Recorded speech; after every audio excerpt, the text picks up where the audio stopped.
Video game genres. Just look at them all. It's crazy to think that back in the Game Boy era, Nintendo put all games into 6 categories: adventure, action, sports, RPG, simulation, and puzzle. Yet now, Steam boasts over 45 genres and a seemingly endless list of tags. And buried amongst the crazy specific and niche tags is the most controversial category of all time. A category that makes you wonder if it's even a game or not. Where hardcore and casual gamers argue their point to come out on top. We're talking about walking simulators. And what are walking simulators? It depends on who you ask.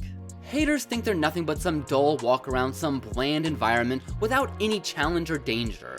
But fans see an experience that can touch our lives and make us better people. So where did this decisiveness originate from? It all begins with more of a whimper than a bang. And that whimper was all thanks to Graham Ralph, who looked around all the games around him in the 70s and noticed they all had one thing in common. They all had some enemy or obstacle trying to stop the player from completing their task. He imagined, what would a game look like without any bottomless pits or game overs?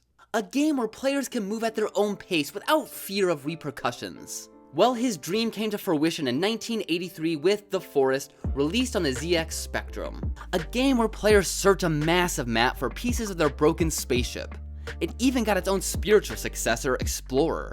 Graham wanted a game focused on exploration and not rushing the player. It was new, it was different, it was incredibly boring. Both games were financial flops, and it's not hard to see why. Just like modern walking simulators, Graham Ralph tried immersing players into a world they wanted to explore. But when Miss Pac-Man is the height of graphical achievement at the time, immersion is impossible.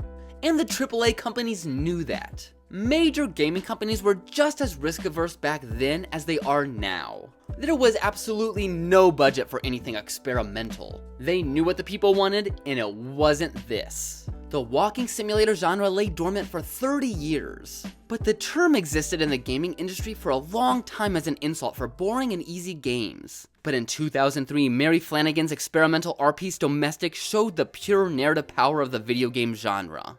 By taking reused first-person shooter assets, Domestic created a map full of scripted events and narration to tell a story.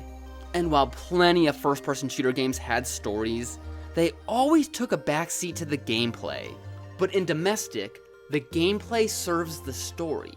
However, just as 1983's The Forest failed to captivate audiences with its 8-bit graphics, Domestic 2 was held back by its graphics because it doesn't matter how emotional and personal the story is if the original Doom puts the graphics to shame. The technology to let small-scale creators go toe-to-toe with AAA companies just wasn't available in 2003.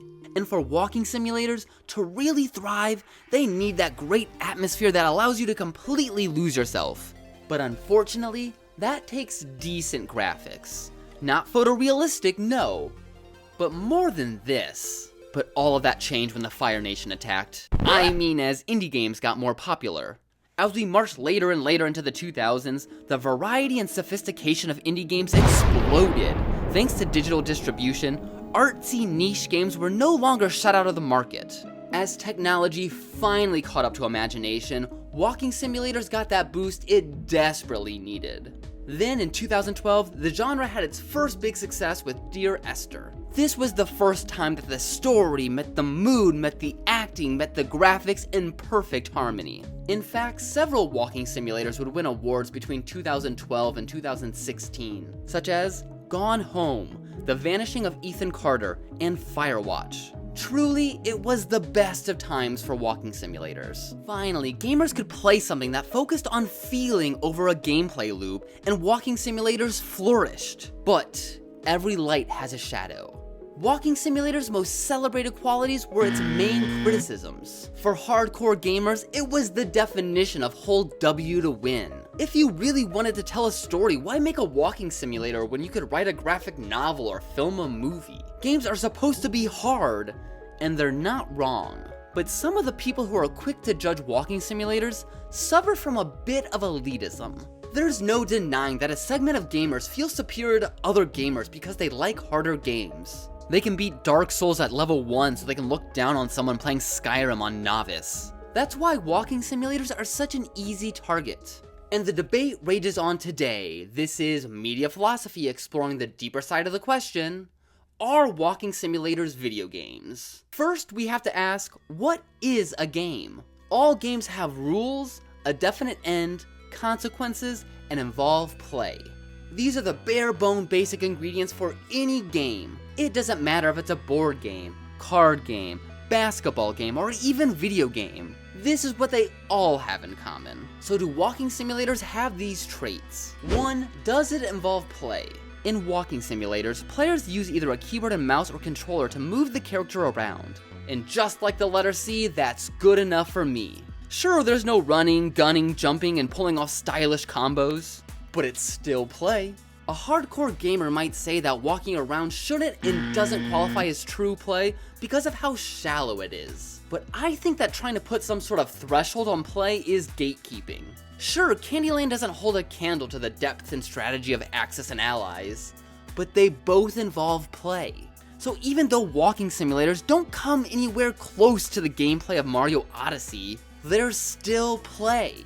Next, is there an end? Nothing lasts forever, not even video games. Now I can already see the comment section exploding with the hundreds of games that go on forever: Minecraft, Animal Crossing, Diablo, Tetris, yada yada yada. While these games don't have a true the end game over, there is an end to the gameplay loop. Meaning that while there's always some goal to work towards, you will eventually either level up or find that resource or item, complete that quest, finish that level, build that house, etc. So while a game like World of Warcraft doesn't have a conventional end, there will be a point where you max out your character and proverbially beat the game. And all the walking simulators I've played have had endings, so check. Third, a game has rules and limitations. Without rules, games become chaos. Walking simulators are created using logic and code, which in a sense becomes the rules. Plus, players are confined to a map where nothing exists outside.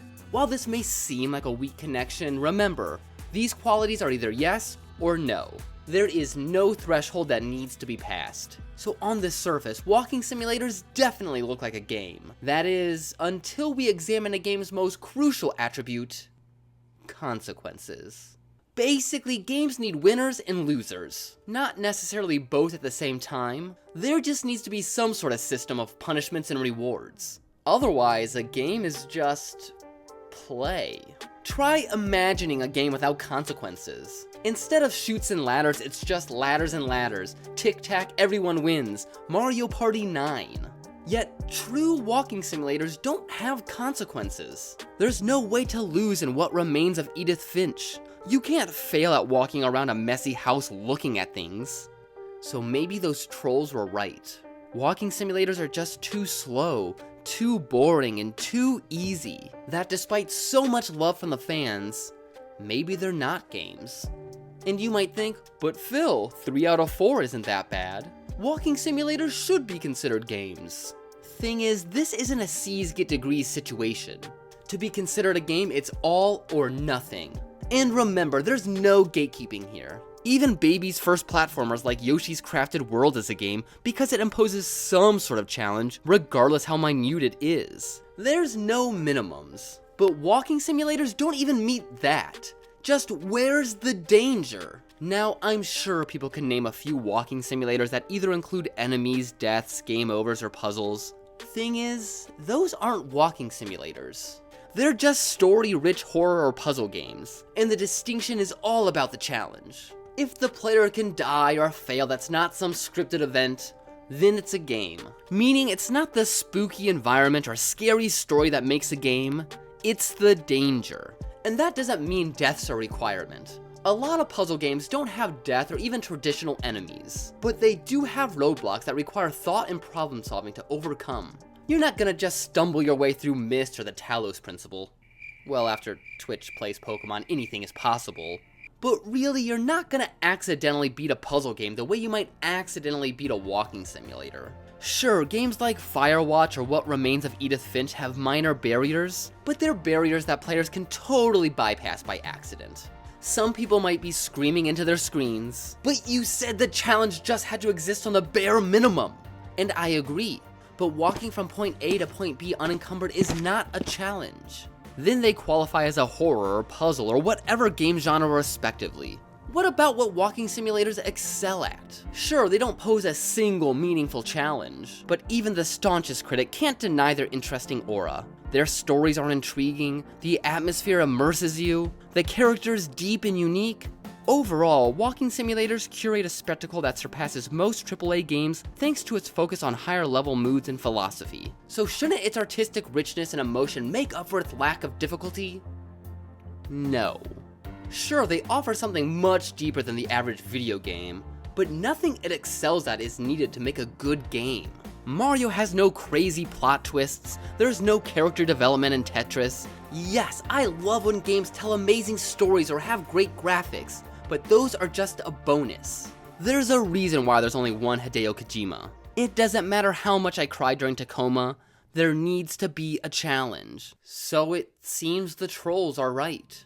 All the mocking and gatekeeping, walking simulators offer a unique experience, but there's no replacing what it lacks. If you are rooting for walking simulators, I'm sorry. But does it really matter?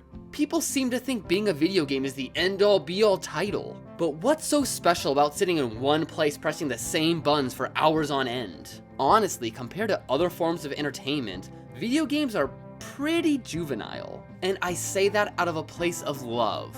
Yes, there are creative games like BioShock or franchises with rich lore like Elder Scrolls, but those are the exceptions. Remember Flappy Bird? The game that was supposedly so addicting the creator removed it from the App Store? Yeah, that's most games. And don't get me wrong, it's fun, it's addicting, it's rewarding, but ultimately meaningless. Walking simulators don't need a challenge to be entertaining. Their mission is to expand a person's mind, increase their capacity for empathy, or just have the player feel something, which is a hell of a lot more real than any video game sets off to do. Walking simulator fans, don't corrupt your sanity defending it against an onslaught of trolls who don't respect the medium, because you can't turn walking simulators into something it's not.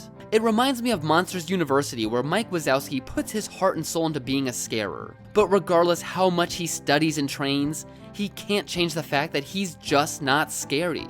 It's not who he is, and it's not what walking simulators are. So yeah, the defenders of walking simulators were wrong, but for the right reason. And the gatekeepers were right for the wrong reason. Sure, walking simulators don't even have the most bare basic challenge, but I wouldn't change a single thing about them. There's just no other media that forges such a strong connection to the narrative. Graham Ralph was right. People do want to slow down and move at their own pace. But back in the 70s, video games didn't have the luxury of being artsy. They had to be hard, quarter-eating, controller-breaking games in order to stomach the crude presentation. But now walking simulators tell stories in a completely unique way to any other medium. It's more dynamic than movies, easier to digest than books, and way more pure than any video game. Yes, there are so many games with detailed stories, amazing graphics, and a fascinating lore, but they are few and far between. Games prioritize fun first, story second. Whereas almost every single walking simulator I've played have made the little hairs all over my body stand straight up. So what is the point of this video? Why is this distinction so important, and what does it mean for other so-called games? Well, we're on the cusp of a new exciting technological boom. Just imagine how the gaming and entertainment landscape will change as VR continues to advance. Or what will even come after VR? As tech improves, the lines between movies, video games, social media will continue to blur. So it's important to make the distinction between video games and simulators now. So what is a sim? Well, I don't 100% know. But I do know it's a form of entertainment that involves play and has limitations. It doesn't necessarily have to have an end, nor does it include any sort of challenge imposed on the player. Any challenge is self-imposed. I picture Sims like a big playground more than anything else. And I'm not saying all simulators can't be games. There are tons of simulators that qualify as games. Take Roller Coaster Tycoon that has a campaign where players have to meet certain goals to progress. Or dating sims where players can fail to impress whatever e-girl they want to court. But compare those to the Sims where you just create a family and watch them live and grow and die. There's no winning and losing, just building and taking care, or severely abusing your Sims. I, for one, am excited for what the future holds. For now, it probably is just easier to lump walking simulators in with video games for the layperson and the ease of media sorting, since it does share so many similarities with games. This is Media Philosophy exploring the deeper side of entertainment.